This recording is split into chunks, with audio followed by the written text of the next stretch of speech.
For my project on learning and memory, I decided to conduct a few experiments and research projects in order to see how I can apply the material and concepts that I read in the book into real life scenarios, and then hopefully in the future we'll be able to pull from my memory of those experiences and I will be able to more easily connect them with what I read and the real life experiences that I had and saw while I was conducting these experiments and interviews, and then use that to further enhance the choices I make and the decisions I make either in future learning or to teach other people.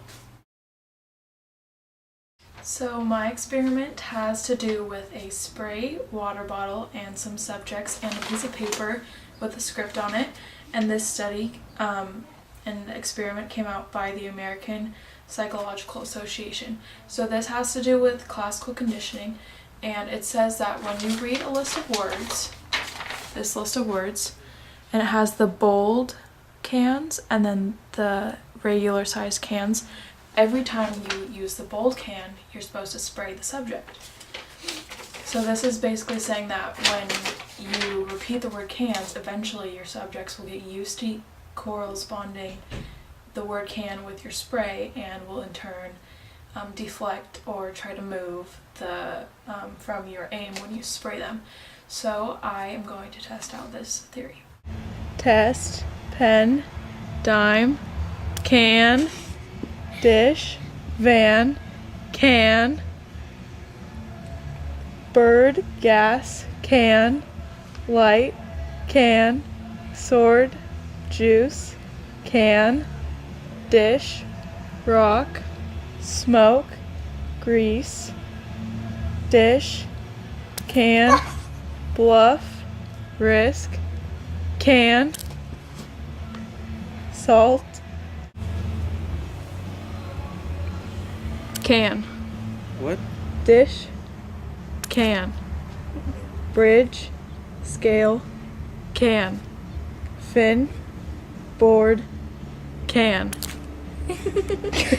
Cool, 3, horn, disc, can, east, test, pen, dime, can, dish, van. So as you can see in my experiment, every time I said the word can, for the most part there was a reaction, a kind of subtle sometimes, but sometimes a more exaggerated movement away when I said the word can, because they were expecting the spray. Ella, did I squirt you every time that I said can? No, Then how come every time I said it you flinched or moved? because I knew you would squirt me. But I didn't every time, so how come you moved every time? Because I thought you would squirt me every time. Use a squirt bottle every time I said can? No. Then how come most of the times when I said can, you flinched or made a motion to block the water? I was trying to block it. I was trying to pick up a pattern, but it's kind of random. Okay, so then why did you not block it at first, but then eventually when you heard the word can, you blocked it? Because I wasn't expecting it the first time. This has to do with classical conditioning, because classical conditioning says that if you give them something, give them an action, or say a cause, they'll expect a reaction, and then the next time that same thing happens, they will do the same reaction in order to prevent or to handle what they've been given.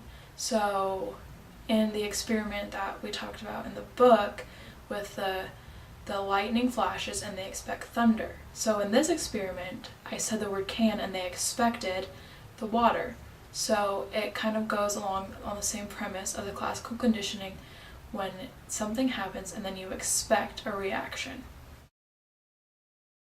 For my experiment for operant conditioning, I took my sisters and I did a classic example of operant conditioning and of something that happens daily at my house. And I was actually shocked how easy it was to see them reacting in such a natural way, and yet it is such a definition of operant conditioning. And operant conditioning says that if you give not a reward, but reinforce the behavior, that behavior will be reinforced and therefore repeated in the future. So I try that with my sisters. They are 7 and 9. Girls, will you start putting away your looms, please? No.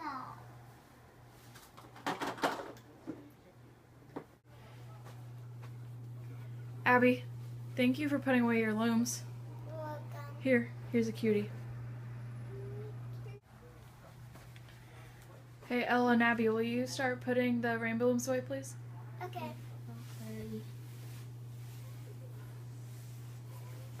Thank you for cleaning them up, Ella. Here, you can have a cutie too now. For my positive and negative reinforcement research, I decided to interview 5 people, 2 of which were stay-at-home mothers and 3 of which were teachers.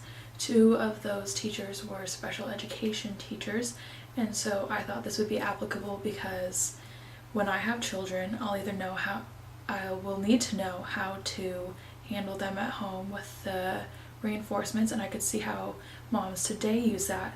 And also when I send my children to school, I'll know how they are being handled at school. And I thought it was also an interesting way to go because of how we talked about positive and negative reinforcement in the schooling system and what it teaches our kids. Well, the positive reinforcement we use is computer time. If our students get their assignment completed, they are allowed to have a certain amount of computer time. And while they have their computer time, they're earning points and time on the computer in order to play games on the computer. So the computer time they have is actually educational, and then once they have passed enough levels on the educational part of the computer, then they have a short amount of game time.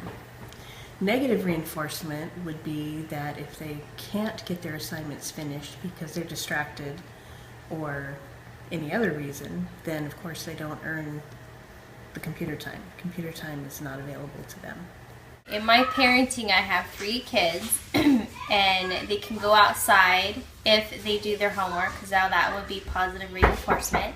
And if they don't do their homework, they can't go outside to go play on the trampoline or out front on the bike.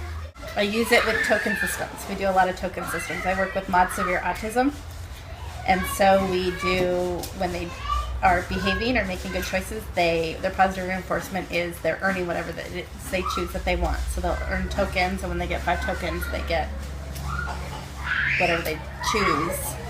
And then their negative reinforcement is whatever they choose gets taken away.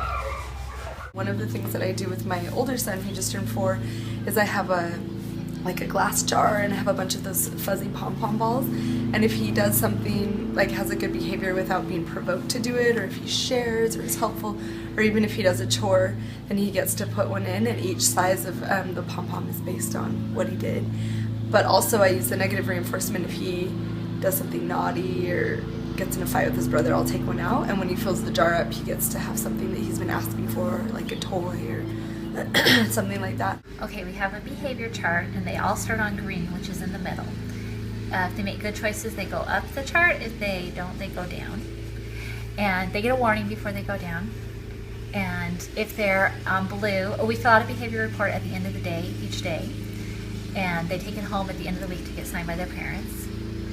And if they're on blue and then they go up again, they get to go to the treasure box and pick a treat. If they're on red and they stay there at the end of the day or have to go down again, they get benched and they have to sit on the bench at recess. What I found after I interviewed these women was that although it was different settings at the school and at home, they used similar techniques in order to spark the same reaction with their kids.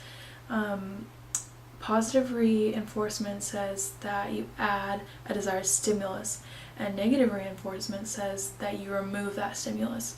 And I think that it was evident with these women that that's what they were doing in order to get the response that they desired from the children, and it actually sets a giant precedent for the rest of those kids' lives personally and academically, as we can see in even high school with the reward system, with extra credit, and at home with kids doing what they want so their parents won't do that, or so their parents will give them this, which is the positive and negative going back and forth. So my experiment for memory fully encompassed memory, I think, as a whole, but it also hit on some very specific points such as flashbulb memory and priming. The reason it hit on flashbulb memory was because what I did is I played a few seconds of this song. It's I Won't Give Up by Jason Mraz, and the reason I picked that song is because I attended a funeral a few years ago of a close friend who had passed away, got in an accident. He was very young, and I grew up with him. And at his funeral, a group of girls sang that song. And every time I heard that song on the radio, even today, it takes me back to that exact moment. And I picture everyone and I feel the emotion that I felt during the funeral. So I thought that if I felt that, then maybe other people that attended the funeral might do the same thing. So I asked a few people to listen to a few songs and then listen to that song and tell me how their moods were during the songs, and to tell me how their moods changed when I turned on that song. Now the people who heard the song sung at the funeral went from regular happy moods from the songs that weren't the song at the funeral to when the song played, the I Won't Give Up song, their mood immediately changed, and you could tell there was just a difference in their demeanor. But the people who weren't present at the funeral kept on going with the rest of the songs and agreed that it was a happy and positive message. This has to do with flashbulb memories because it's almost like it happens and then you get that clear memory of the emotional event because it was such an emotionally charged day and moment when we heard that song. I think that's why we can connect it and associate it so closely, those two together, because that's what you think of whether it's conscious or not. And with the not really knowing that you're connecting them is priming, because in priming you associate things which would give you the feeling, the negative feeling, but you don't exactly remember why, or you don't always specifically think of the funeral when you hear that song. You just know that it is a sad song, even though the message and the words to the song is not particularly sad. I feel happy and just it gives me a warm feeling. It's definitely positive. It makes me feel kind of hopeful about like the future, like I don't know what's gonna happen and different things like that. That song is, it's pretty sad. Yeah, but it's not a sad, like the lyrics of the song are sad. Yeah, no, it's definitely like it's a positive song, but just the way I think of it is really sad. Why is it sad? Because the way you think of it? It was a song that was played at a really good friend's funeral, so it just reminds me of him a lot. So the song itself has nothing to do with anything like that, but because that's your memory, you will always think of it as being a sad song. Yeah. The song makes me sad and depressed. It gives me those feelings of just sadness. Well, the song isn't a sad song. Why do you think that it makes you feel that way? Because I saw and heard it performed with passion and like a lot of emotion at a funeral, and that's a place to be sad, so I think I associated those feelings. I also tied this experiment with iconic memory because it is connected so strongly to the images of the funeral and what was going on and how it all laid out. I know when I interviewed some of the people, they said that when they hear the song, they can just picture the pain on people's faces, and that's how I felt when I saw.